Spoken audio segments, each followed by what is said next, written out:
টলিউডের অন্যতম আলোচিত ও গ্ল্যামারাস চিত্রনায়িকা পরীমনির একটি সাক্ষাৎকার ভাইরাল হয়েছে।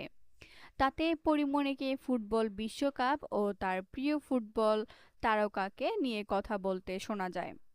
সাক্ষাৎকারে আর্জেন্টিনার প্রতি নিজের আকাশচুম্বী ভালোবাসার কথা অকপটে স্বীকার করেছেন এই তারকা।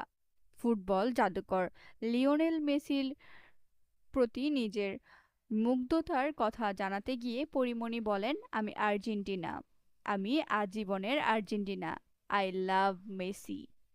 চিত্রনায়িকা আরও বলেন, আমি মেসির জন্য বলতে পারেন আমি ডাইহার্ড ফ্যান মেসির, আমার হার্টবিট বেড়ে গেছে। সাক্ষাৎকারের অংশটি ছড়িয়ে পড়লে নেটিজেনরা নানা মন্তব্য শুরু করেন। নিজের প্রিয় তারকা লিওনেল মেসিকে ঘিরে উচ্ছ্বাস প্রকাশ করে আবারও খবরের শিরোনাম হলেন পরীমনি।